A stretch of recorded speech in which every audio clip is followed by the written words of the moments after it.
All right, this is Sunday Morning with Bill Morton and on WLUW 88.7 FM, broadcasting from Loyola University, Chicago Water Tower campus. And I'm here with Trudy Leong from Trudy Leong Interviews, another Sunday morning show. We're doubling it up on Chris Krzentz Presents today. Welcome back, Chris. Thank you. Nice to be back. Thanks for the invitation. Well, Chris, so great to have you here. We looked at your channel, Chris Krzentz Presents, and spell the Krzentz so that our listeners could find you. It's Krzentz. Okay, and then you have 14 playlists, and Correct. yes. And when you chose the name Presents, so was it on account of you saw that your last name is Krzentz and then it rhymes, or what was the strategy? Actually, it was somebody else's idea to put Presents because I only had Chris Krzentz, and it was one of the musicians that I filmed, and he said you should change it to Chris Krzentz Presents, and I did. Oh, okay, wonderful. And then also your 14 playlists. Why those 14? What inspired you to choose a playlist? A playlist is a place where it shows those specific videos for that specific, in this case, country, because I film all over the world. So if somebody say wants to see the Cyprus playlist, Cyprus is, by the way, is my country of origin. There are more than 800 videos there that I filmed since 2012, I believe I started filming in Cyprus. And you can just go there and look at the playlist and look at the entire island. Cyprus, by the way, is like the third largest island in the Mediterranean, and it's a country by itself. It's also a member of the European Union. So there's a lot of people involved, not just in Cyprus, but people from the European Union want to know about Cyprus. So they just go to my YouTube channel and then go to the playlist, and they can see it. And then I have also, besides the countries and the cities, I have also, I believe, one playlist is from museums, because I went to a bunch of museums around the world, and interviews. I interview quite a few people all over the world as well, and they interview me, so I put those in there as well. And then I have excuse me, I filmed 3,000 videos already, and I posted 2,700 on YouTube. I still have 300 videos that I haven't posted yet on my cameras, and I'm way behind in posting because I do also film almost every week, and I like it. I mean, it's something. The easiest part is film. The hardest part is edit and post, as you know better than I do from you guys working at the radio station here. The editing is the hardest part. Correct. Actually, But having said that, editing is the part that I like the most, because I can watch my video and see how I didn't do well. I can make changes, and that's the best part for me. And it's the hardest one. I agree with you, but that's the best one for me. Do you do a lot of editing? Is that a big thing for you?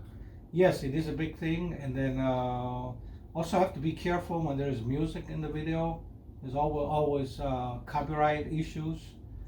And then the good thing now, YouTube gives me options to take off the music, take off the clip, continue with the music, and then I accept the term. In the old days, even if it was like a 30-second song, whether it was coming out of a car or it was coming out of a boat, YouTube will just entirely take over the whole video. Whoever is the copyright owner, sometimes the video was taken down, so I had to redo it all over again and take the music out. But now it's better, more options. So it'll say Universal Studios or whatever it is. Universal is the copyright even if there is owner. the irony is that most of the musicians that I film, that I like filming on the street, there's no copyright issues because they don't have anything, they don't have any recorded music behind them. You know, if there is a musician that is playing recorded music behind him and is playing over the recorded music,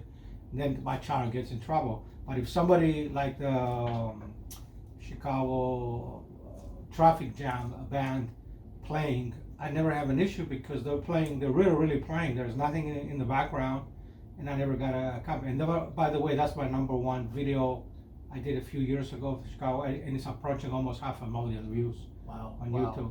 So what about when a car comes by? Boom, boom, boom, boom. Same thing. I have to. Well, what I do, I learn how to fight that, how to get out of there. Number one, I run fast. So you see the camera running. So you're thinking I have a drone or something? No, it's just me running. But I do tell the viewers I gotta run because there's a music issue. Mm-hmm. And the second thing I do, I speak loud over the music. Mm-hmm. So I may be quiet, talking and everything, and all of a sudden I start not screaming, but raising my voice real loud. So the YouTube will get confused and not say, "Oh, there's some music playing," and then I'm over the music, so they catch my voice instead of the music, and then that one takes care of it as well. Or As long as it's not a very long music, it's not going on like for 3-4 minutes. If it's only up to 30 seconds, it's fine as long as I talk loud, so I don't have to take that out. And you found sometimes out it's a about- motorcycle or something playing AC/DC or Same something thing, like same that. thing. You'd be Mhm. surprised how many times in the past, not anymore, I got in trouble. Not I got in trouble, but I with the music rights, with motorcycles, bicycles, people walking, those tricycles they got for the tourists, where they take them around the lakefront or downtown. And they had the music playing. Oh, it's blasting. It's really. It's an auto rickshaw, like a little Right. motorcycle with a Yeah, and it has thing three on the back. wheels. It has three Yeah. wheels, and it's more like a bicycle because they're pedaling for some reason. I don't know how strong the guy is driving that thing, and with 3-4 people on the bicycle there. Same thing with the boats. Navy Pier, lakefront. I have to be very careful. You'd be surprised how music comes out of restaurants, out of bars, so I learned how to fight that, and I'm 99% successful. And you found out about the timing and all that by trial and error, how much YouTube tolerates up to how many seconds, or is there some guide? Correct. that I you think can up to follow? 30 seconds you have no issue anymore. But what I like about YouTube now, it gives you the option to take off the music out and still keep the rest of the audio in. Mhm. That's one of the options, as long as it's not very long. And that's a new thing. That's a new feature. Yeah, when I first started filming in 2012, I had a lot of videos that I didn't post. I had to post them like years later when things changed. I have to edit them, cut them. And back then there was not good editing programs like there are now. And I was basically starting. I was learning, like you said, try and error. I wasn't. My goal was just to walk downtown and take videos, and walking videos, and then from there I started filming in other countries, and then I did driving videos especially when I go overseas. People drive me around, and walking and interviews, museums, just expanded from there. Have So Go ahead, Trudy. when you were filming in downtown and you went to other countries, did you try to film in their downtown as well? Is that how, or in non-downtown places, or it didn't matter? Well, in Europe, for example, because that's an old continent, we call them the center, the historic center. I never say downtown. Mhm. So like Vienna, for example, I film in the center of Vienna, where all the old buildings are. Vienna, Austria, same thing in Warsaw, Poland, same thing in Istanbul, same thing in Athens. I go to the old places and film because I want to show the actual city. I don't want to go to the suburbs and be far away. Mm. But having said that, in Cyprus I film everywhere. In Cyprus I film the suburbs, the city, the mountains, the sea, everywhere, because that's my country of origin, and a lot of people are following me from there. And when you're in Cyprus, do you film the places where you know, or are you still able to discover new places that you share share with your viewers as you discover them as well? Well, a little bit of both, because I know Cyprus by now, the entire island is not, it's the third largest island in the Mediterranean, but it's not very big as far as the cities. You can do the entire country like in 3-4 hours, driving, going up and down. And I film different cities, but there are a lot of ancient stuff that I didn't know. I had a archaeologist that unfortunately he's no longer with us. He walked with me in a lot of these videos, and showed me. His name is Tuncher, and then he was Tuncher, And then we went all over the place, discover all the ancient places where a lot of people are interested. And I found out a lot of people, a lot of Christian people from all over the world are interested in Cyprus because there's history there. St. Paul went over there. St. Barnabas was born and raised in Cyprus, one of the apostles. So there's a lot of in the holy book. What do you call it? In the what do you call that? The Bible. In the Bible, there's a lot of references about Cyprus. So people that are Christians, religious, even non-Christians, they say, oh, this is what this person went. This is what St. Lazarus went. Apostle, and they becomes also religious excursion for a lot of people, especially the older people, the senior citizens. They like that stuff.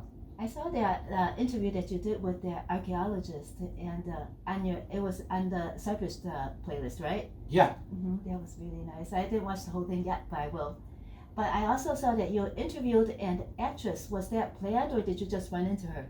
The actress? Well, I interviewed quite a few actresses, but the one probably you're talking about, I knew her, and then I asked her if I can interview her. She said yes, and now she became even more known than at the time, because that was a long time ago. Okay. So of all your playlists, which one has the most views? Well, obviously, because I live and work in Chicago, Chicago has the most views and the more videos. I have over 1,700 videos in Chicago alone.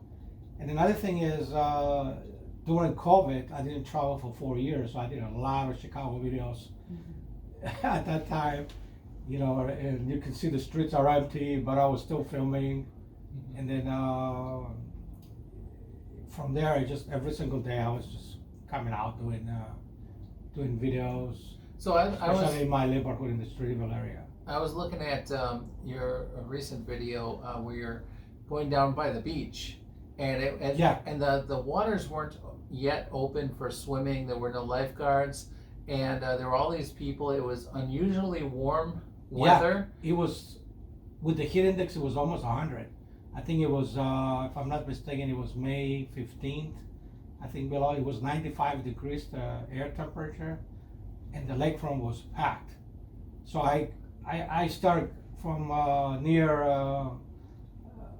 North Avenue Beach, and I ended up on Michigan Avenue, took the underpass underneath on the Oak Street underpass, and I went on Michigan Avenue, ended up in Streeterville. I couldn't go too far, wait too long because it was too hot.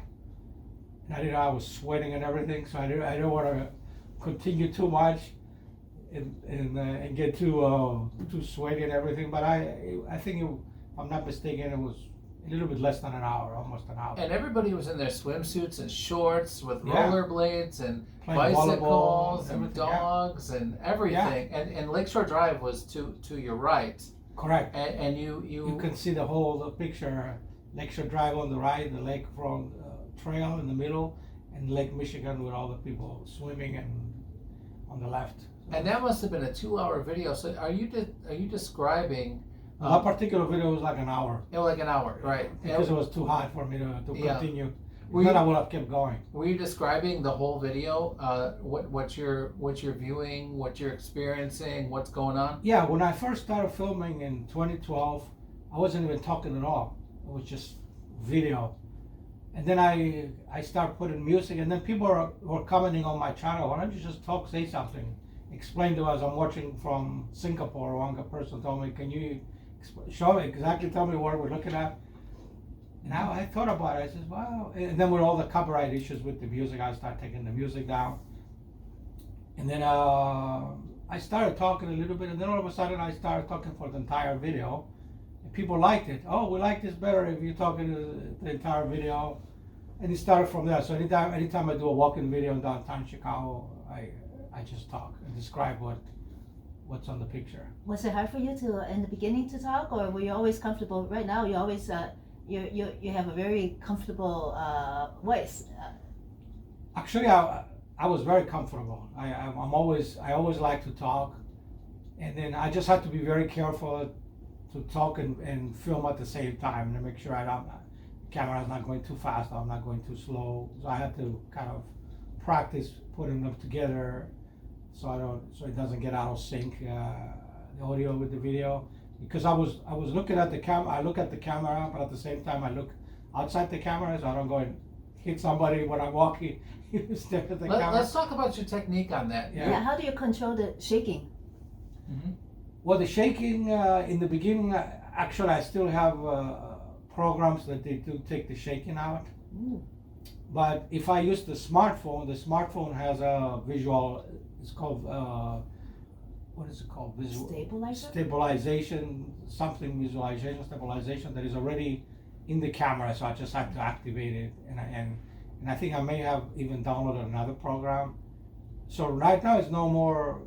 And then I'm holding the camera very steady, so I got a very steady hand from all these years. But in the beginning, I did have programs. Actually, YouTube in the beginning was doing it for me. There was a spot on the video that says stabilize the video, and you click on it, and then YouTube was doing it. Oh. But then YouTube took that out. Was that working for you? Because when I tried it and I look back at it after all the years, it looked like it was warbly wobbly.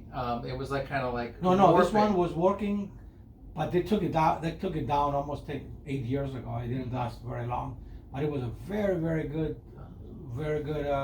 Because I was using old cameras that were very shaky, and then YouTube was fixing that for me. And then when they stopped doing it, then I bought different stabilization. You had to upgrade then. Stabilization programs, Mhm. and they do that for you as well. And they still, I don't remember the names. I think Nuvo is the one, Nuvoo, but I may be saying that wrong. So are you? I think you're recording with an audio recording device, and you're doing. No, the audio is incorporated in the camera. I don't have an external mic. So it's all together. Are you using? Yeah. What kind of cameras do you use? Well, I have 5 cameras. 4 of them are sports cameras. I forgot what the actual name is. They have different names.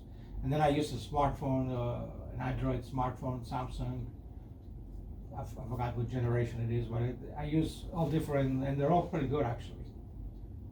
At what point did your YouTube channel take off? What was the progression of your Well, channel? I have to give you guys credit when you invited me the first time for my YouTube has been around for a long time, and most of my subscribers were from Cyprus because I'm running 3 Facebook groups for Cyprus, and I have thousands of followers. So I was sharing my YouTube videos there.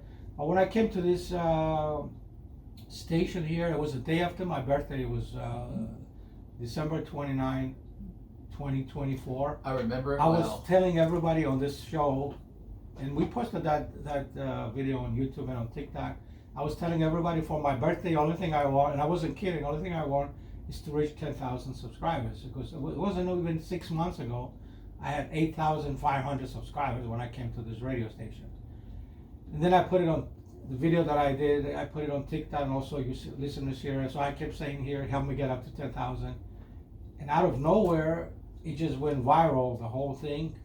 I'm glad people watched the video, because I said in the program, watch my videos before you subscribe, and if you like it, then subscribe. So I was giving them an extra thing to do. I think that helped as well, instead of just saying subscribe to my channel without knowing what you're doing or where you're going. And all of a sudden, it kept going from 10. I reached 10,000 real fast, 20,000, 30,000, 40,000. And then I didn't look for it for almost a week. It was 80,000. And the next thing you know, I hit 100,000, and I got this plaque, the Silver Award plaque from YouTube, with 100,000 subscribers. And another thing, the good thing that happened, also not everybody that gets 100,000 subscribers gets verified. I got verified by YouTube, but there's a check mark next to my channel, which means the channel is for real. Nobody can duplicate it. Nobody can use it like falsify it or that. And I thought it was done. And then all of a sudden, 2-3 months later, I hit 200,000 subscribers. And as of today, the last time I checked, it was approaching 220,000 subscribers. And now I'm not kidding. Now I'm asking the people to check again my channel that are watching or listening to the radio or watching it on YouTube or other social media platforms.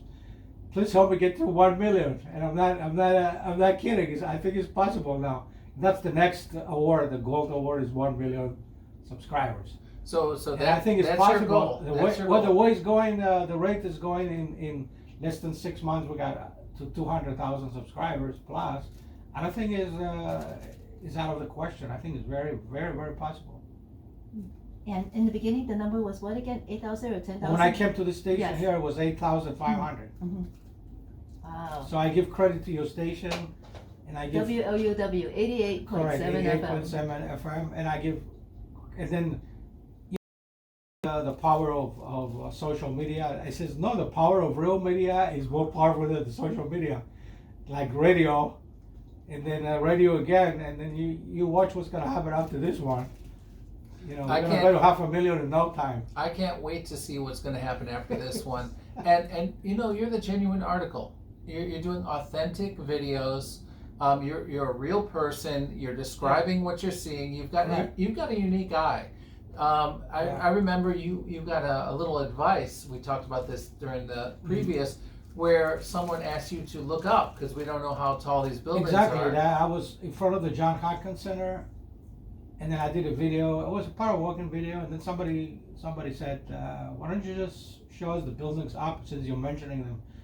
And then I did look at other YouTubers. Nobody really shows the videos. Nobody shows the buildings from the way up. They just show them like straight up or on the side. So that's what I like to do. And what I like to do when I get to a traffic light, I'm walking, but when I drive to a traffic light, especially on Michigan Avenue, that take a long time. Then I show the entire corner, and I show the building all the way up in the sky, and I tell them what building it is, because I'm learning all the buildings now. Excuse me, when it was built and the history of the building. And then people are loving it, not just people from here. Keep in mind, my channel is an international channel. Most of my subscribers come from overseas. But I do have a lot of Chicago people as well, but not everybody lives in Chicago that is from Chicago watching the video. They could be in California, they could be in Arizona, in a lot of places of the country. They say, "Oh, I lived over there, it's my neighborhood," and they're from Chicago. So, and a lot of people from Chicago obviously are watching. Now, one thing I didn't do yet, and I probably won't do it anytime soon, I don't do live streaming. 3 reasons. Number one, my subscribers come from 36 different time zones, and I don't want to put a video live stream when most of my subscribers are sleeping.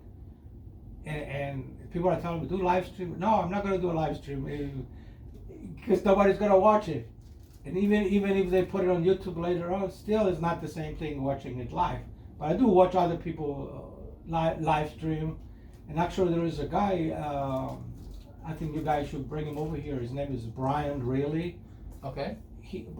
Brian Reilly, Chicago. He's a huge TikToker. He does live streaming. And he's originally from Indiana, but he has almost 100,000 subscribers on TikTok.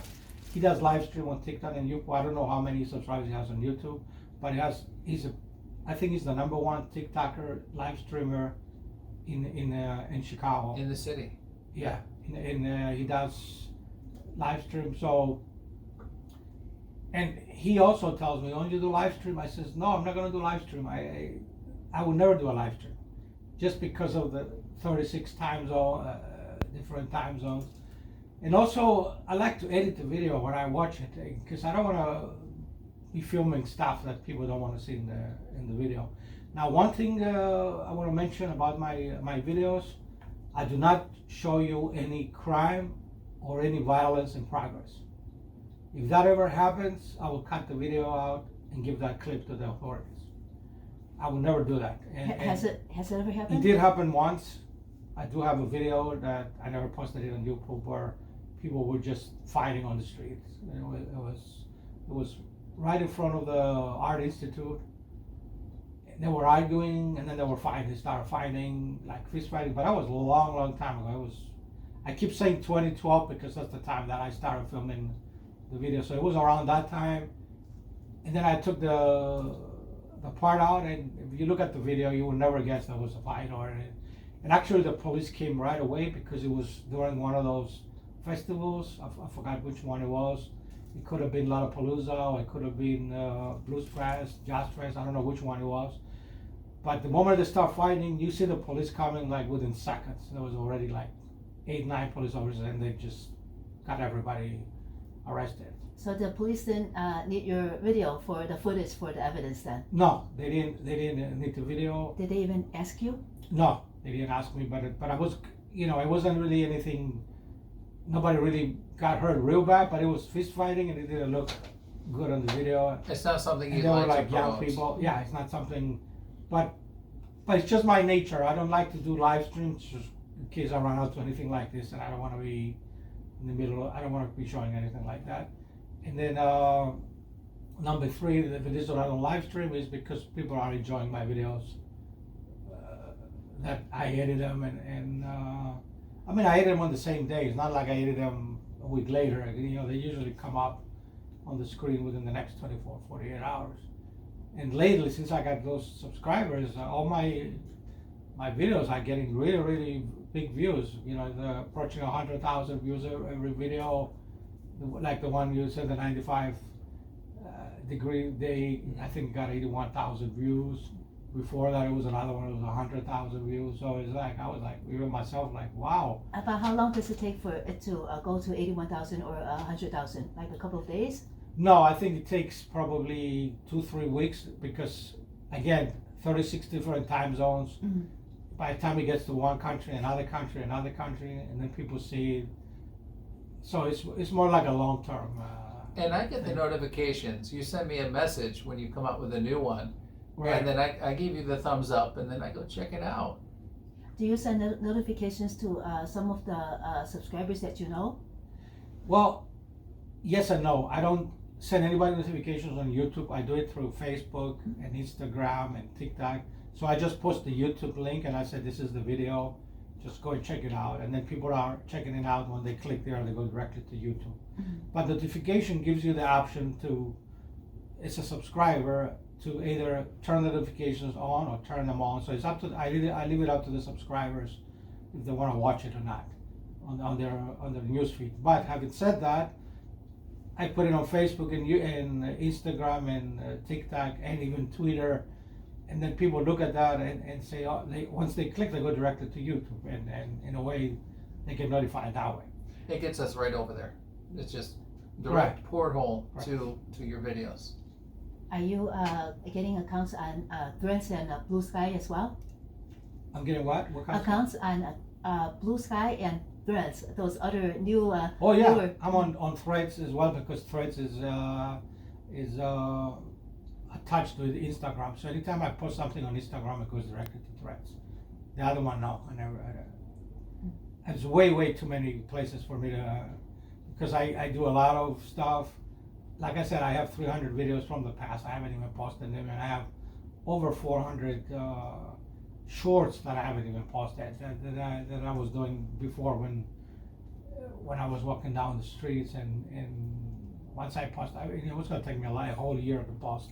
When you were doing the shorts, Yeah, I know that YouTube recently turned them from 1 minute to 3 minutes. to 3 minutes. I did film maybe 20 shorts up to 3 minutes, but I haven't posted them yet.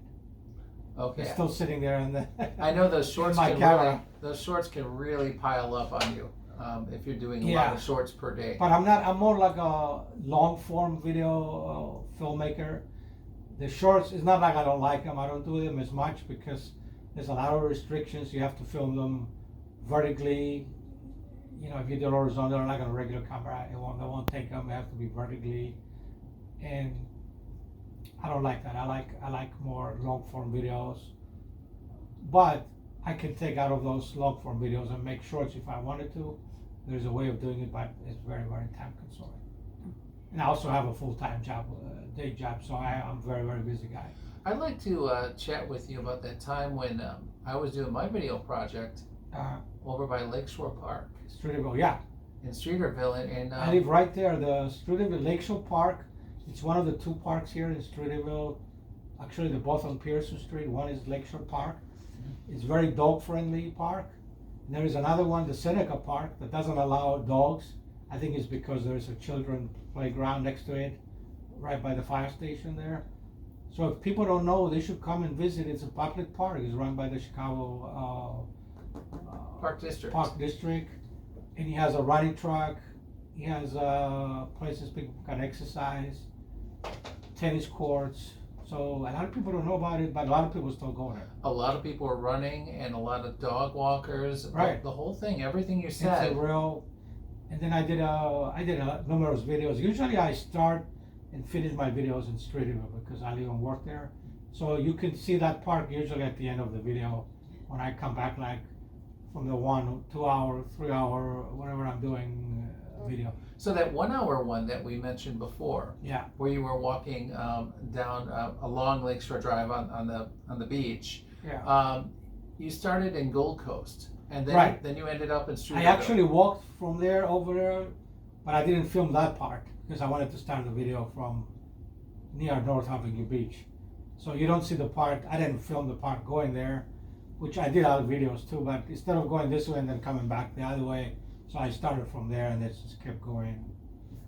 And sometimes I keep going up the lakefront, go all the way up to the museum campus, and come back on Michigan Avenue. But I do that more in the summer than in the winter. That's got to be very the winter healthy. Is very, yeah, the winter is very dangerous. Not from crime, from the lake, like one of those waves come hit you, or you can fall in the lake.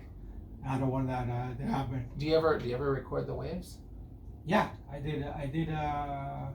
One day I went down there. It wasn't just the waves, but it was really, really solid. You could walk on the beach. You mean ice, all iced up? Ice. It was ice, but there was still waves. Like part of it wasn't ice. It was waves. It was very treacherous, so I didn't stay there long. This is WLUW 88.7 FM, and we have with us live in the studio Krzentz of the YouTube channel Krzentz Presents. When you did the editing of your videos, does a lot of material on the average get edited out, or it varies? It depends.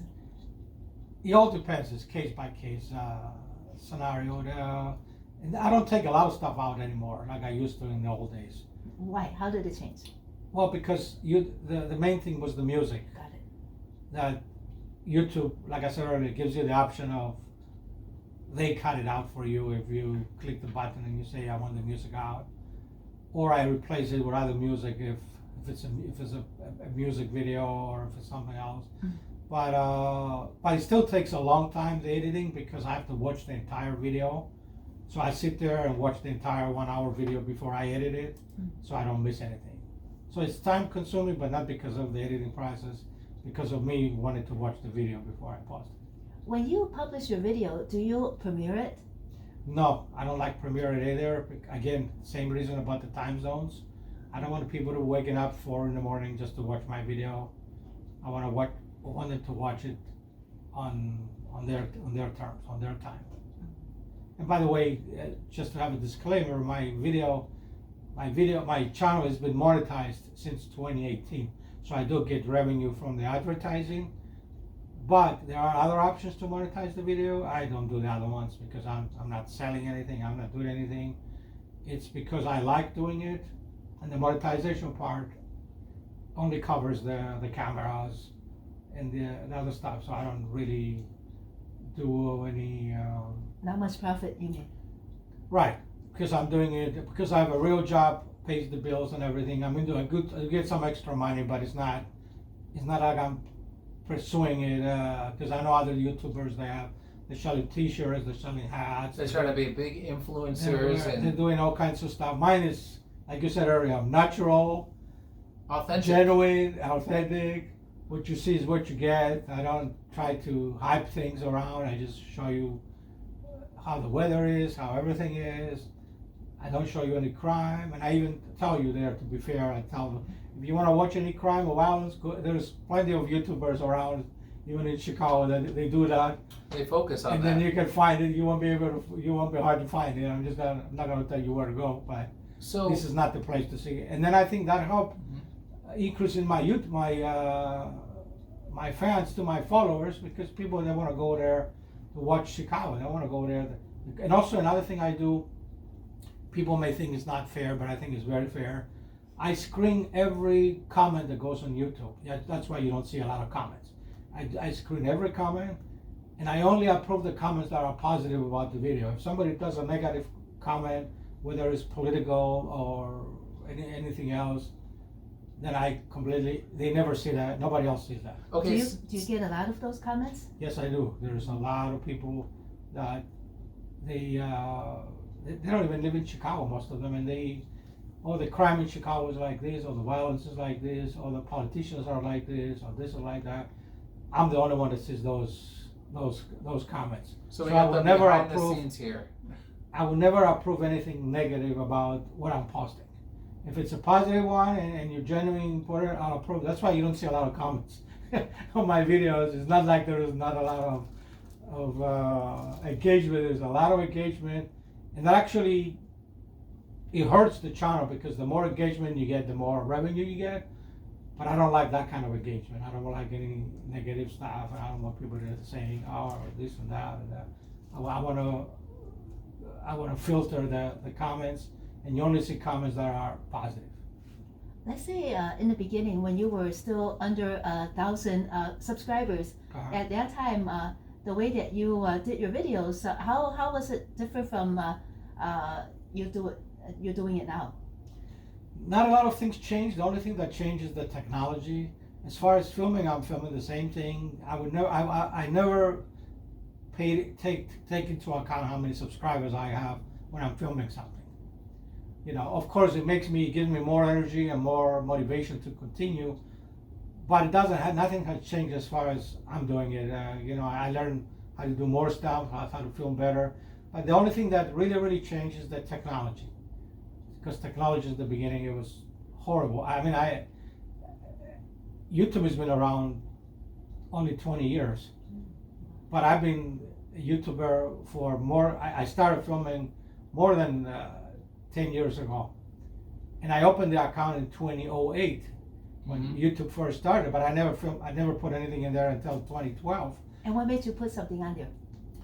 It's a story that I always say that what happened was, I was looking for a camera, and it was because I was gonna go to Cyprus. It was 2012, September of 2012, and I was gonna go to Cyprus in October, like I do every year. I did every year at the time, and I went to a Best Buy, the one that was at the John Hopkins Center. There was a Best Buy store, electronic store, and I wanted to buy just a video camera.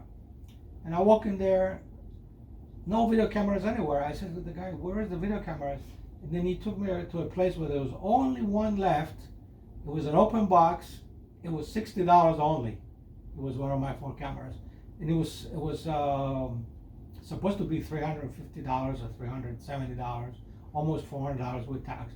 But the guy goes, we only have it here just to show. I said, can I buy it? Not really. And then I finally convinced him it's an open box. And they gave it to me for $60.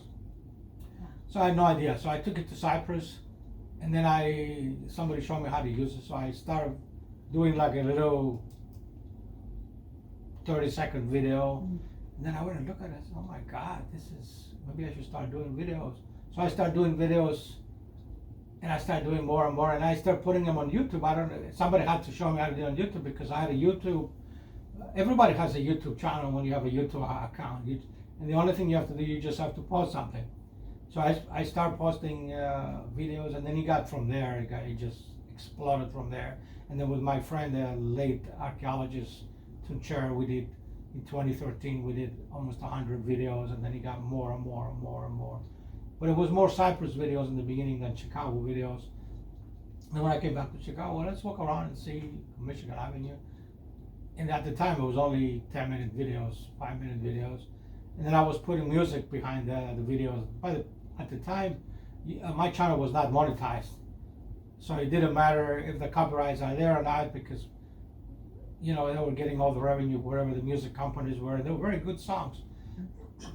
And then all of a sudden in 2018, I got monetized, because YouTube sent me a message would you like to be monetized? You can apply now. You have all these videos. I didn't even know what that meant. And sure, I do it. And I did it. And then all of a sudden I started getting money into my account because I had to put my checking account. I said, okay, yeah, I was paying like little stuff like electric bills and all that. It wasn't really anything crazy. And what was the, at what point did you get monetized? Was it? It was 2018. And did you get like a certain number of subscribers? Yeah, you had to have at the time, I think now it's only 1,000, but at the time it used to be 4,000. And then you had to have so many thousand watching time, views, which I had no problem with either one of them. You know, I hit 4,000, I think, by 2018. And the actual views on the channel were a lot. It was almost 500,000 at the time. Now it's over 5 million views, the entire channel.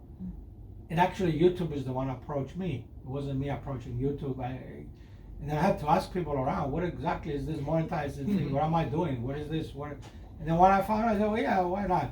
And all of a sudden they sent me this note, approved, or we just need your checking account. And then I got a suspicion, well, my checking account, what the hell? I gave them my checking account, and then all of a sudden the money kept coming in every month. And, you know, and then they were taking taxes out. It's like a regular job. It was like, okay. But I never did it, and I'm never doing it for the money. I'm doing it because I like to film the places, but I do like having subscribers. It gives me more motivation now that I'm trying to reach the next goal for 1 million, or to get the other plug again. This is the plug that I got for 100,000. Let's see that. Let's see that again for the people that are. For the people who are watching on YouTube. We're filming this again, and we're gonna be posting it also on different platforms. So for 100,000 subscribers, you get a silver plaque, and the next award is $1 million for a gold plaque. And the way the channel is going, the subscribers, I want that to happen by my birthday again, which is December 28th. It's just coming up. That's a good goal. And I think it's gonna happen. I can feel it is happening.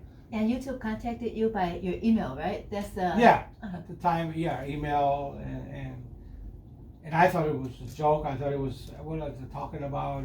There's no way YouTube can contact me, and they did, and I replied, and the rest is history. This is the first time I ever saw one of these buttons, these play buttons. And it's really neat to actually hold one. If any of you listeners ever get a chance, or viewers, hold that thing. That's pretty neat. That's really cool. And anybody can do it. You just have to have motivation to continue and not to think about the money. Think about the content. It's all about content for me. It has nothing to do with advertising, nothing to do with the money. It's about content. And you actually cut down some of your advertising for some point in time. I did, but I brought it back because YouTube contacted me and said, starting May 1st of this year, because the long form videos, they have every 5-10 minutes there is a short advertisement. At the time I cut it down, and YouTube sent me a thing saying, think of it again, because starting May 1st we're gonna be doing the cutting instead of the computer doing the cutting, and we're gonna be doing it in segments that is gonna, just like you're watching TV, it's gonna stop at a real good spot and it's gonna start again at a real good. So it won't be cutting me off while I'm talking. So I brought it back, and I watched it. I watched the video, and it's working.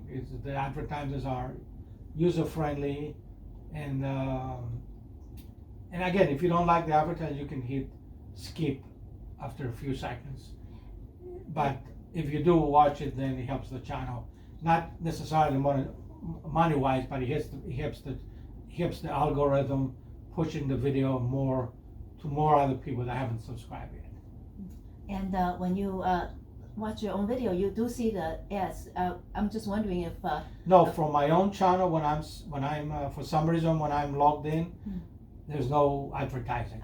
You have to log in from. So I'm looking from another browser. I use another different. I have 3 different browsers, but I'm not gonna say which one. But I use another browser without even being logged in. And once I go in there, I see the videos that the ads that everybody else does. And I watched that video this morning at Lakeshore Drive on the beach, and you had 2 ads in the beginning. Yeah, in the beginning, always, even before when I cut down the advertising in between, the ones in the beginning you cannot cut them. It's not part of the YouTube policy. You have to. I think it's 30 seconds or something. You cannot skip it for 30 seconds. And then one about 8 minutes, 8 or 10 minutes. Yeah. There was a third. Yeah. Yeah, it all depends how long if it's a long form video, more than an hour or more than half an hour, then there is more. I think if it's actually the rule is more than 8 minutes, there is advertisements somewhere along the line. But that's not a bad thing. That's a good thing because, like again, the algorithm, if more people are watching the ads, it's pushing this to advertisers, pushing this to other people and then the challenges keep growing. Grow the channel. Without me having to do anything, yeah. This is WLUW 88.7 FM, and we have with us live at the studio at Water Tower Campus WLUW, Chris Krzentz of the Chris Krzentz Presents YouTube channel. Chris, when you are filming, how do you when you see flowers or animals, do you film those too, or are you mostly concerned with the whole ambience of the street scene or the scene of wherever you are? Well, kind of both. I like flowers. I don't know anything about flowers, like telling you what kind of flowers they are. But going on Michigan Avenue, you can see those tulips. Is that what they're called? Mm-hmm. And there's like 1 million of them in Streeterville and downtown. And then I found out those tulips come from the Netherlands. Mm-hmm. Did you know that? Yes. It comes from the Netherlands. They come from the Netherlands. So I mentioned that in every video when they put them up. And I do show the flowers. I do show the greenery, because it looks good on video and I like it too, and it smells good too. I cannot show you the smell, but they smell good, even the trees and all the other stuff. As far as animals go, yes and no. It depends. If I see something good, I do. But if there is a dog with their owner, I don't like to interfere with what they're doing, and I usually don't really show them. But you can see the animals going by on the side, like on Streeterville. Streeterville has a lot of dogs. And but flowers, yeah, I do show flowers. What about birds, such as woodpeckers? Because recently, Bill and I we heard the woodpeckers really drilling in the trees. Yeah, I don't show you the birds because they move pretty fast, but I do show you the sound they make, because I do some videos sometimes like 6 in the morning on the way to work, or 5 in the morning. Now that it's sunrise earlier, like 5:15. And then you can hear a lot of birds in the video. I cannot see them. I try to capture them, but I don't see them because they move real fast. But you can see them real. You can hear the loud. I say they're singing. So I say in the video, oh, you got birds singing, and I have no idea what kind of birds they are. It could be anything. And again, I don't know the types. I don't know I just say birds singing. And then I just stop talking, so you can hear them. And it's real good when you see the sunrises in the morning, especially by the lakefront. Because Pearson and Lakeshore Drive is right there by the lakefront. Have you ever gone to parks to film the wildlife? No, I haven't. Oh, well, maybe you could think about that, because Bill and I were at West Ridge Nature Park a couple of days ago for a moth walk, and we were oh, really? Yes, and then they say they have bird walks and all sorts of different. But I did film Grant Park many times. The Grant Park has different other parks inside of them. Mm-hmm. And you can see tons and tons of greenery and flowers in there, especially when you approach that fountain, and Buckingham Fountain, and all the other stuff. And it's amazing. A lot of the old videos, I tell the people in the video, because a lot of comments I get negative that I don't post, that they say, oh, it's an ugly town, Chicago. It has no greenery. It's all skyscrapers. And I mention, you never see that person's comment, but I do mention a little bit about that comment, and I say, oh, there are some people that don't like Chicago. They think there is no greenery. And then you see this huge greenery. You see Lakeshore Drive on the left with 1 million cars going by, and then you see the huge greenery in Grant Park with trees and everything. And it's like, wow, look at all this greenery in the middle of downtown. Just like Central Park in New York. I've never been there either, but it's the same thing. It's like in the middle of the town. So there's a lot of greenery in Chicago. Sometimes more greenery here than other places. So here's a fact about this. Chicago is known as Urbs in Horto, which translates to city in a garden. Yeah. And you can see that on the incorporation seal of the city of Chicago. And I show that in my videos. And then even Michigan Avenue, because a lot of my videos are on Michigan Avenue, which is a very long Michigan Avenue. They got trees in the middle of the street and the sidewalks. And then I tell people, look how huge and spacious the sidewalk is. And I point the camera in the middle, and you can see the sidewalk. It's bigger than the street. And there's thousands of people, but it doesn't look like it's crowded, but it's thousands and thousands of people at any time that I do a video. And I tell people, look at this, and then look at the trees. There are trees like, especially in the street, there are trees in the middle of the street, there are trees on the sidewalk. And then I show them all the way out, just like I do with the high rises, so they can see. These are not like little trees, they're huge. If you come from another country watching this, if that tree was in your country, it would have been a huge tree. A lot of green space. We pride ourselves on our green space and our proximity to the lake. Right, the lakefront. A lot of people, including me, when I first came in this country, it was in 1983. I never been to the lakefront for a while. I think it took me like 2-3 months. So my late father took me over there, and I was like, "Oh, I didn't know you have a beach. You have a sea over here." Because I come from Cyprus. He says, "No, this is the lake. Mm-hmm. This is a lake," and then he goes to 6 different states, and then it goes to Canada. I mean, it's like huge. You got ships going on. You got and now I think in Navy Pier they started a couple of months ago doing cruises of the lakes. Mm-hmm. You know, yeah, you can take a cruise from the Navy Pier, go to all the states, and then go to Canada. I think Toronto is the last stop. Wow, that's wonderful. Yeah, it's a Great Lakes cruises. That's what they call it. It's like an inland sea. Right. And I never took I never got on the boat and filmed like an architectural tour. I need to do it one of these days. All my followers are telling me to do it, but I just didn't get a chance. Too busy. It's a good tour. Yeah. It's highly recommended. Yeah, I've seen videos other people doing it, and it's really, really good. Have you ever thought about using drones yet? No, I would not. I would never use drones because I want to be the one holding the camera, not up in the sky. And no, I would never use drones. It's not something that I'm interested. Plus, there's a lot of places there's a lot of restrictions, so I don't want to get in trouble. You know, I don't want anybody to be looking out the window and see my drone going by, and then they see it on YouTube, and then the drone will show their apartment or their, you know, I would never do it. I leave that to the professionals, to the real professionals. Because keep in mind, I'm still an amateur YouTuber.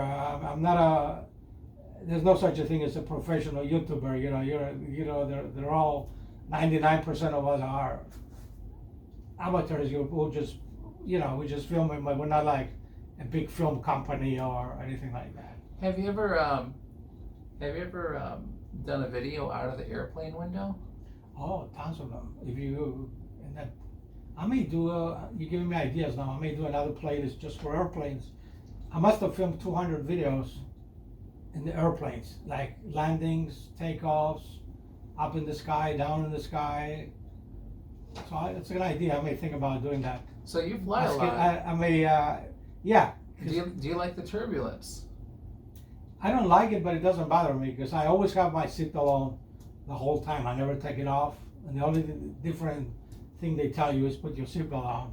It's turbulence. My mind is on all the time. So, and I experienced quite a few turbulences, but I'm not afraid. I think flying, is the safest most of transportation. If I were afraid of flying, I would be terrified getting into a car or walk on the street because there's more people getting killed on the street walking or driving versus the airplanes. How did you decide to go on the other platforms such as TikTok? Did you just want to, or did somebody suggest it to you? I don't really remember now because it's been a while, but since I got this Krzentz Presents, I went to Instagram, I went to Facebook that I already have just to change the name, And then while I was there, while I was on Facebook, I think I may have seen an ad, TikTok, go to TikTok. And be honest, I didn't know what TikTok was. I thought it was something different. I went over there, and then they said, oh, you got to create an account to watch this, so to comment or whatever. So I created an account, and I was like, what is this? And then and then I started watching it. It was interesting. I was watching. I don't know what I was watching. It wasn't a live stream on it. It was something. Actually, it was during COVID. People were dancing, and I like to dance. I like music. So I was watching it for the dancing, and then all of a sudden they say TikTok. Did you huge and did you get started? Did you get stuck on it? Like once you started watching it, you couldn't stop? No, I couldn't get stuck again because I don't have the time. I'm so busy. I spend so much time on YouTube and all the other media platforms. But now I do share videos there on TikTok, but I don't really spend a lot of time there. And already, by the way, after I put that video on TikTok, of the last interview, I got 100,000 views. Congratulations. I got now almost 23,000 followers on TikTok. Wow. And how Just did like you, that, you know. Our video here. Yeah. and Wonderful. how did you decide what part of the video to put on TikTok? Because it's not, No, it I has to put be a that. short clip, right? No, it doesn't have to be a short clip. They change it.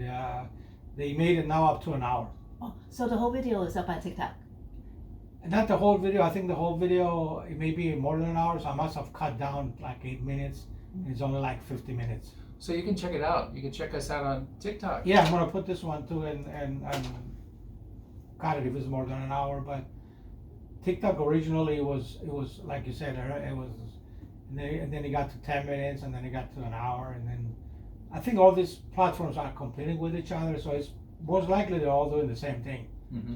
You know, but I don't spend too much time on TikTok, but I do believe a lot of my followers came from there after they saw this video. What about the Facebook Reels? Did you ever?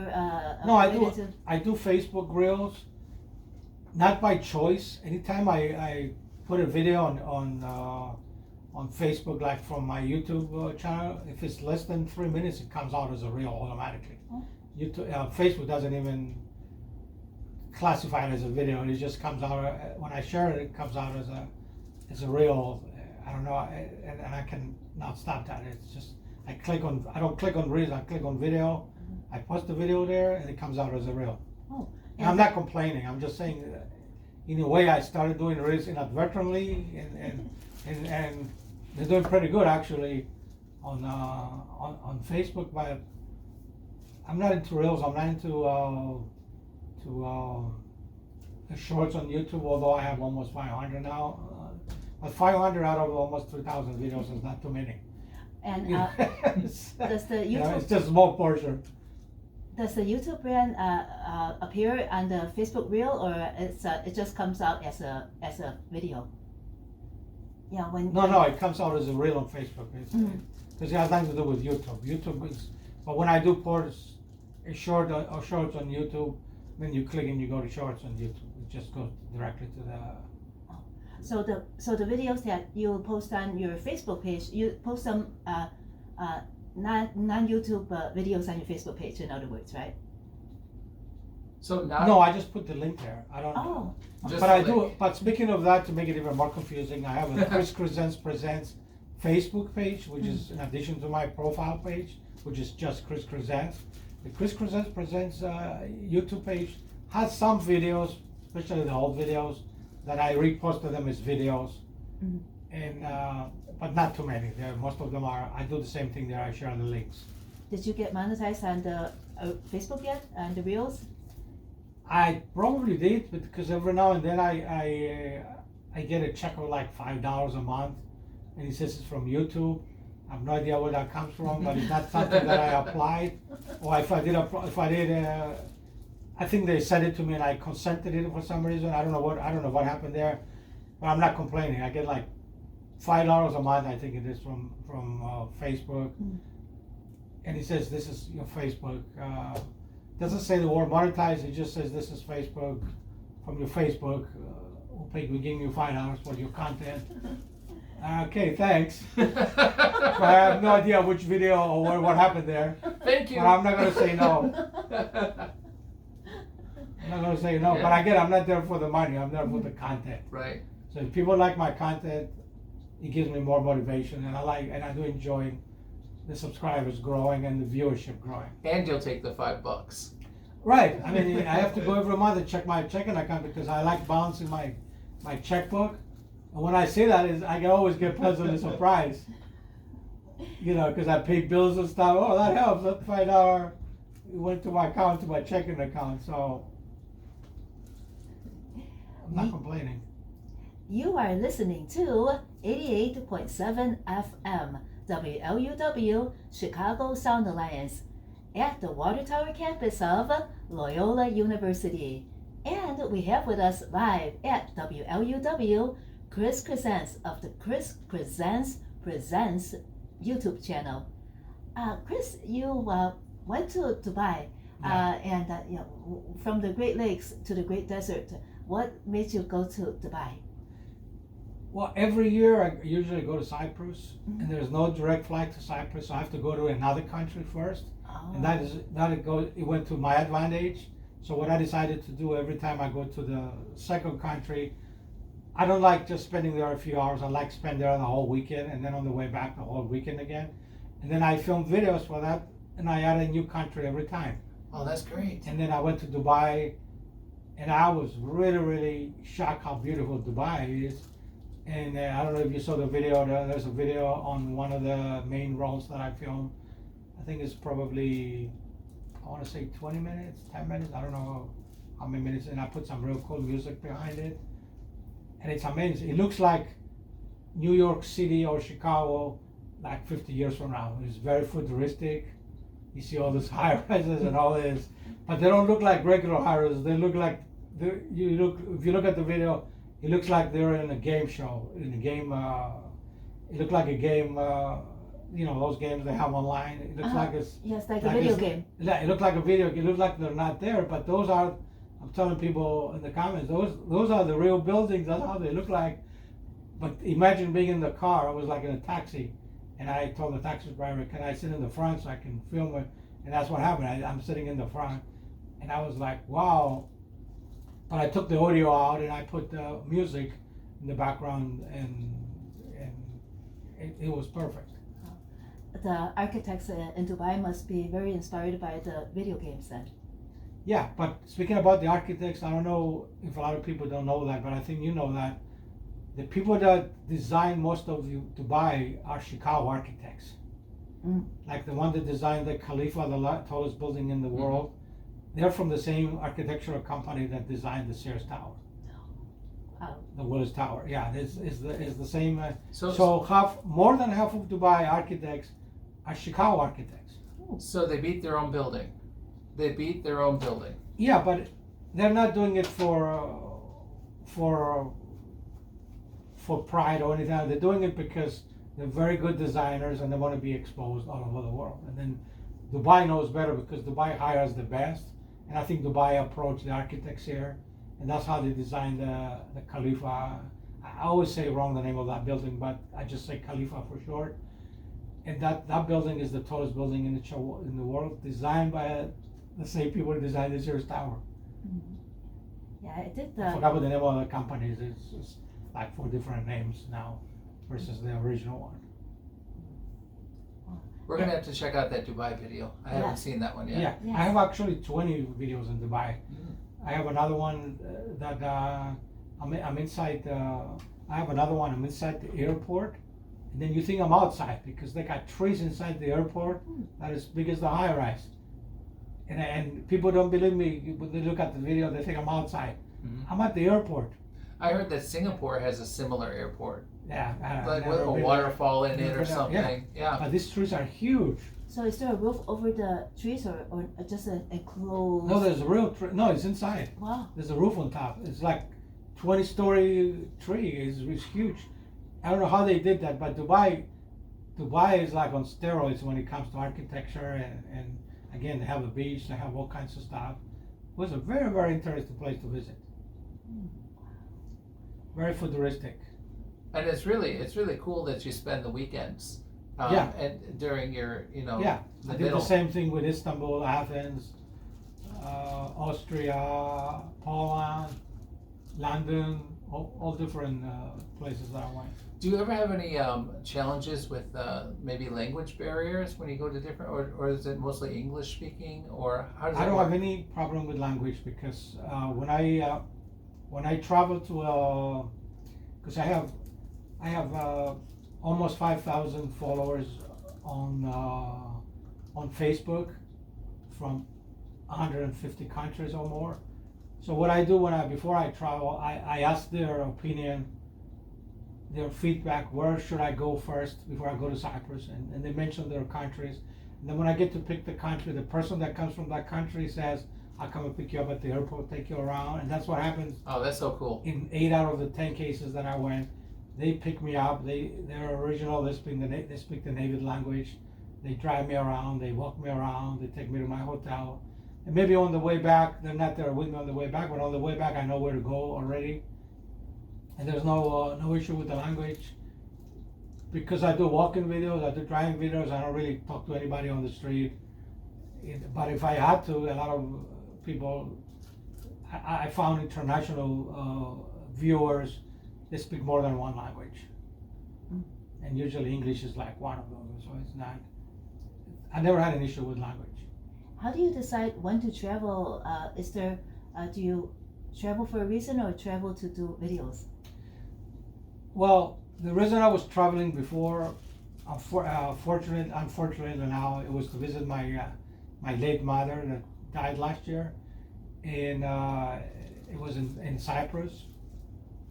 And the good thing that I usually go in October, but after COVID I ended up going in December, and the good thing I went in December of 2023, and then my mother died in April, so I got to see my mother before she died.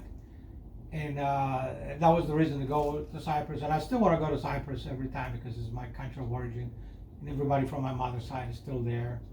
So I do videos and everything, but I usually go either October or December. Most of the time is like October. But I haven't decided yet this year what I'm going to do in case I go somewhere else. I really wanted to go to Cuba, but it's so hard to go there with a American passport. I can go there with a Cyprus passport because I got 2 passports, and the Cyprus passport is European Union passport, and those guys, they have good relationship with Cuba. But to go there, I have to go all the way around the world just to go to Cuba, which is only a few hours from here. You have to go the long way around. I have to go the long way around. I may even have to go to Cyprus and go from Cyprus to somewhere else. I may have to go to Dubai again, which I'm not complaining, but that would be a very, very long trip. But I do like to go and film historic Havana, the old Havana, which is not just the buildings, but I like the music, the culture, and the old cars they have, the old American cars they still have, like from the 50s and the 60s. It's like you're being in a movie. So in other words, if you were in Cuba and they were playing like live on the street, the music, that would not be considered a strike at all on YouTube. No, because there's, I only get in trouble if they're using recorded music and they play over it, and I don't think they do that in Cuba or in other places like that. The street musicians in Chicago do that every once in a while, don't they? Have you encountered that? Well, that's what I had the problem. I posted 500 music videos on YouTube from street musicians. About at least 100 of them are music copyrights, but I left the video there. I didn't want to take it out, but I have no control over that video. It's all run by the record companies because that person that was doing it was using. When I say recorded music, I mean real loud recorded music. Like the guy may be playing a violin and then maybe like other instruments in the background that are real loud, and it becomes an issue.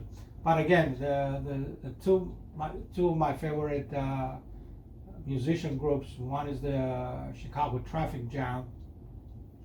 They do use songs too that are not their own, but they don't use background recorded music. That's why it's not an issue. And then the other one is Lamar Allen and Brian DeRoba. Those are street blues musicians. I filmed them also many times with no issue, and they're very good if you look at it. But my number one video on YouTube, as far as views, when you go there, you may see it. I think it's this one here. This one here. See, if you click on it and see, it's approaching 500 million views. Oh. 500,000 views. You are growing. Well, years from now, that may be the case, but it's getting, and it's an old video and it's still going strong. 8 years ago. Yeah, and it's still going strong, and it got stronger now that I got more subscribers. People are really finding it, and actually what they're doing Hotel California. That's what they're doing, but they're not singing. One guy's playing the vibraphone. It's like the voice, but it's the vibraphone. One guy, unfortunately, he died during COVID or after COVID. I don't know how he died. Dave Russell. That's why I put. He was a part of the band. He was a guest on that day, so it was the traffic jam with the late Dave Russell, and he played in another band in Chicago. But he was one of the best street drummers around, not just in Chicago but in the country. If you look at the drums he's playing in there, it's amazing. And that's why people like that video. It was good that you Yeah. So those two groups, I run into them very frequently because I know where they are, usually what spots, what time. The other ones are okay. I put them on YouTube, but again, I got at least 100 videos that with music, and I found out what the problem is the background music. And I'm not saying there's anything wrong because they're doing the right thing, get more attention, and they're still playing their violin or guitar, but they have a whole thing in the background with the original. The only thing that is missing is the voice. So they may be singing as well, but that causes trouble in YouTube. So when you get when you have a copyright issue, it doesn't YouTube doesn't necessarily give you a copyright strike. No, you don't get a copyright strike because you're not stealing the music from the company or from a record. You're not playing the record itself on a turntable and copying. That's not what I'm doing. It's somebody else is playing and I'm videotaping it, but you don't have that anymore. In the old days, yeah, it was you could have gotten a copyright strike or a warning, but I never got to that point because I always take it out. So what I did 8 years ago, I put it on private before I post it. So the copyright issue comes up there and I solve it before I post it. So I never posted a video with an issue, with a issue. I mean, it just tells me accept the terms. I accept the terms, and then there's a copyright problem, but it's not a problem anymore. And your channel is still within the guidelines. You're not really violating anything. And sometimes the artists get the funding into their accounts. But the funny thing is, royalties. the artists don't get anything. Is the record companies? Oh, that the get publishers, right? Yeah, artists tell me, I have no issue with it. He said, I can't even put my own video. One of the artists told me without getting in trouble, playing his own music. Yeah, it's but for a while I subscribed to Artlist for a while, which is a place where you can use licensed music. I did use that for a while, and then I stopped because I started getting notifications. Oh, this video is gonna have an issue, and it wasn't supposed to be like that. And then I just canceled my subscription. But everything that I posted from Artlist from back then is still good because I posted it during the time that I legally obtained it. So I'm not gonna use the same song again for a new video. But it's not an issue anymore for me, the music, because I don't do too much music. And then another thing is, again, YouTube gives you the option to delete that segment, to take the music completely out and leave the rest of it on, which is very hard to do. I mean, they do it, but it may not be but it gives you more options, so there is no. Yeah, you don't like the way the video. Copyright strike comes only if you use the entire. Say the Bee Gees were performing in Australia, and you film the entire concert 1 hour and you put it on your channel. without permission. That can get you a copyright strike because you're not just taking the sound, you're getting the whole video. Or if you're recording like in a club, and they have the DJs playing the song, and The club becomes automatically a problem, but they won't give you a copyright strike, but it won't give you any. If your channel is monetized, it won't give you any. You just have to accept the terms and let it go, and then form it. And then I had some dancing in clubs, which I left them there because it was good music, and it was okay with the copyrights as long as you accept the terms. You will never get flagged for anything, you know. But it makes me upset. It used to make me upset when I have a 1 hour walking video, and there was a 1 minute music coming from a car, and then the music company took over the whole video. Wow. That's what really made me mad. So I had to delete the video, go back and take that 1 minute out and put it back in, and then it goes back to normal. So when they took over the video, what did they do with it? Get monetized for it, or what did they do with it? No, at the time, in the beginning, it was very strict. It was your video was blocked. Nobody could see it anywhere in the world. Oh. It all depends what song they were playing. If we were playing a very famous song, it just says. But that was before I post the video again. So I would never get in trouble because I do that before I post the video. Mm-hmm. You put it as private before you hit publish, and then you get to see it because the companies they see that when it's private. And the video then came out. It says this video will be blocked. Mm-hmm. For copyright. It's like, what copyright? And I go and look at they tell you, the good thing, it tells you what segment it is. Mm-hmm. And it was 1 minute video, somebody had a blasting music coming out of a car in their 1 hour walking video. And I got so mad, I was like, the whole video, I had to take down the whole video before, because it takes a while to upload it also. Mm-hmm. So I went and took that part out, put it together again, and put it back in again, and instead of an hour it was 59 minutes. Mm-hmm. And this time it was no problem. Uh-huh. So but that was in the old days. I don't think they block the videos anymore unless you're doing really something bad.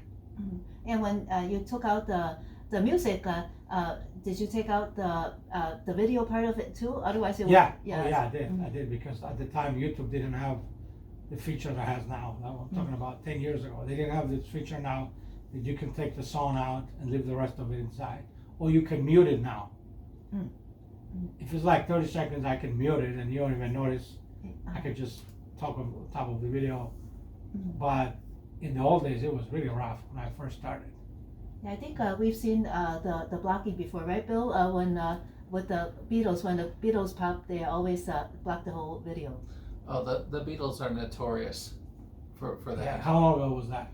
Recently. Oh, recently. Recently, yeah. with the radio stations, we put up like our news segments, our daily news segments, or we put up portions of our shows where we're playing music. Like that's on YouTube. You're talking about. On YouTube. Yeah. And then the Beatles, forget about it. You cannot do. But again, the Beatles, they probably don't even control their own collection. There is a record company behind them. Michael Jackson purchased the rights to the Beatles.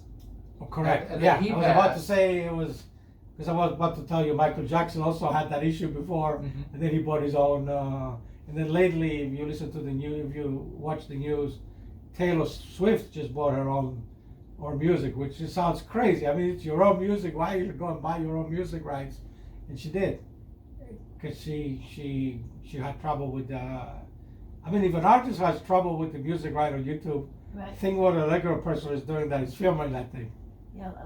I think her first 6 albums, she was able to buy it all back. Before she actually re-recorded everything when she couldn't have any control over those 6 albums. Right. But the good thing that YouTube is doing now, and kudos to YouTube if they're watching the administrators on YouTube. Oh, they are.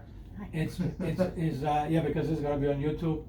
The good thing now they cut a deal now with the music companies where you can go and actually purchase music from the music library. The music, check it out if you have time. It's called the YouTube Audio Music Library, and then you can see all kinds of songs, even Beatles, and then you can purchase a license.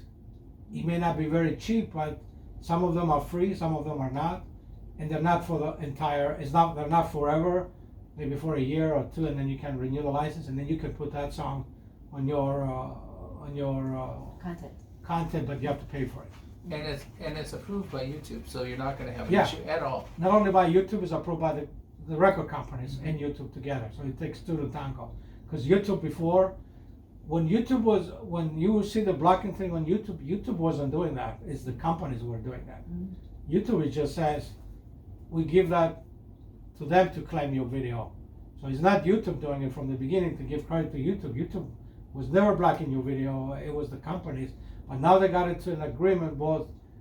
At some point there was an issue like that on TikTok as well. I don't know if you remember. TikTok was also blocking the audio, and they got into an agreement also. Except on TikTok, you don't pay for the audio; it's free, but the companies get. That tells you how much TikTok is making.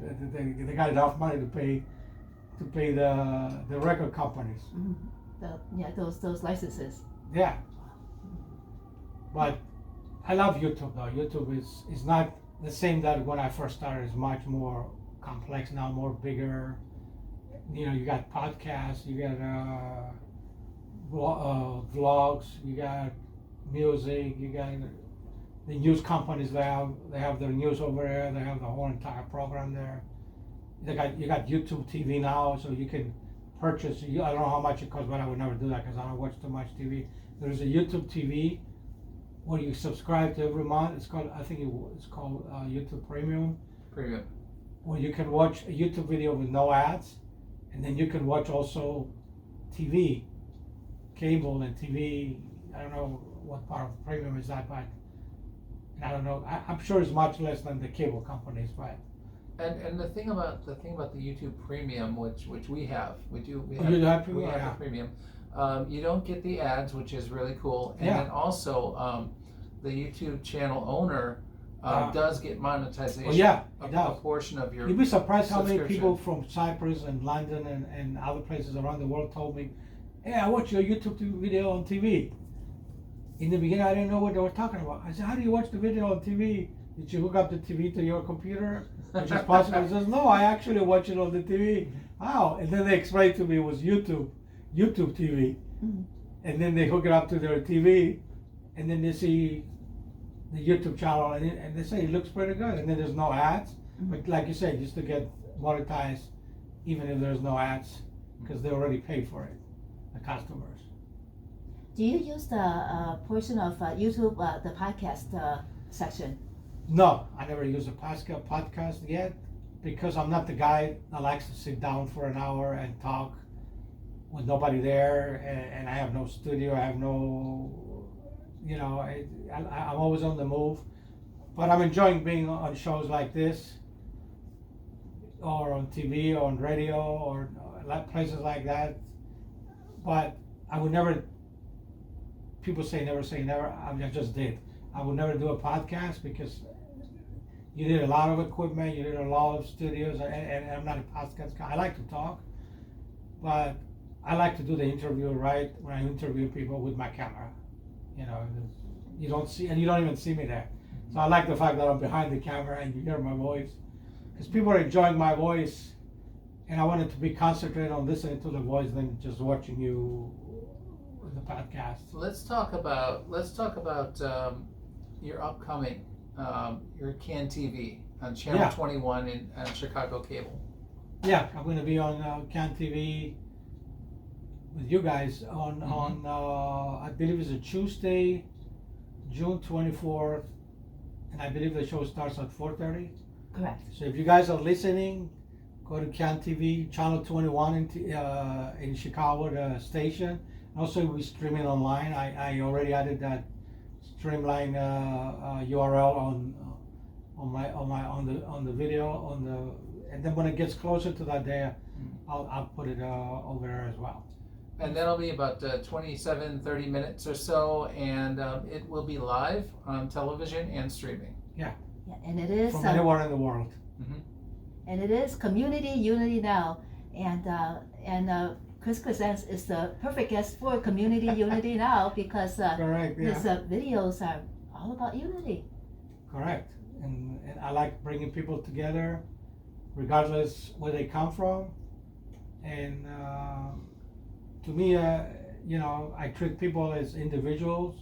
There's good and not good people everywhere, but also at the same time, I like to know where they came from, to highlight their place of origin and stuff like that, and culture or stuff, you know.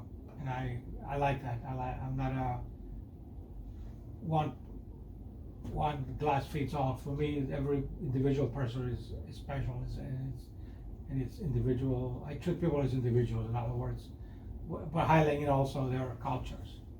And also, if our listeners want to learn more about you, list all your different channels now so that they could. Yeah, it's easy to find me. The name is the same. The handle is the same everywhere. Krzentz presents. I'm on Twitter, X. It's called X now. I'm on Instagram. I'm on Threads. I'm on Facebook, and YouTube. And again, spell Krzentz for. Yeah, Krzentz. K is in Keen, R is in Robert, Z is in Zebra, E is in Edward, N is in Nora, T is in Tom, Z is in Zebra. Krzentz presents. Yeah, don't forget the presents. Krzentz presents. And let's see your silver play button one more time here. Here it is. Look at that thing. It's beautiful. Actually, yeah, here it is, right here. I have it in the back because I don't want anybody to touch it, not even me. There it is. And that's quite an achievement. And the next goal is 1 Congratulations. million. Cameras on this side. Right over here is the other camera. You go. And the next achievement is the next goal is 1 million subscribers for Yeah, you. the next goal is 1 million subscribers, and I want that to happen by my next birthday, which is December 28th, 2025, and I will be 65 years old Oh at the end wow! of the year. Wow! A lot of people That's don't know great. that, but I start posting it now on my video that I'm a 64-year-old YouTuber. That's why they know when I have things that I do and I don't do, it's because I learn a lot of stuff. And I tell a lot of people, when I see young YouTubers, I tell them I have more experience than you, but not to be crazy, not a joke. To me, having more experience than you, meaning I made more mistakes than you.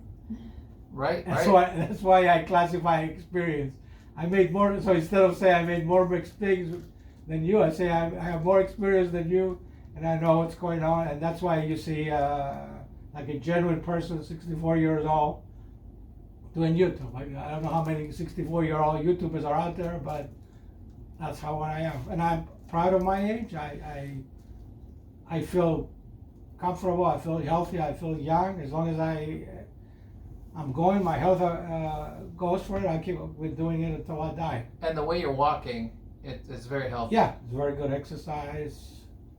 And I don't drink, I don't smoke, so that helps as well. There You you have a go. wonderful complexion. Well, thank you. Krzentz presents from the YouTube channel. Krzentz presents. Thank you. And thank you. This is WLUW 88.7 FM. Thank you. Thank you.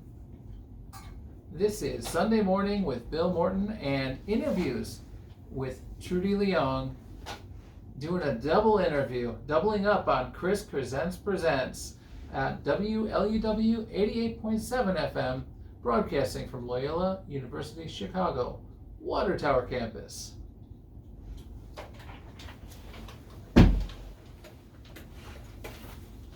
Take that. Excellent interview. Very good show. Good show.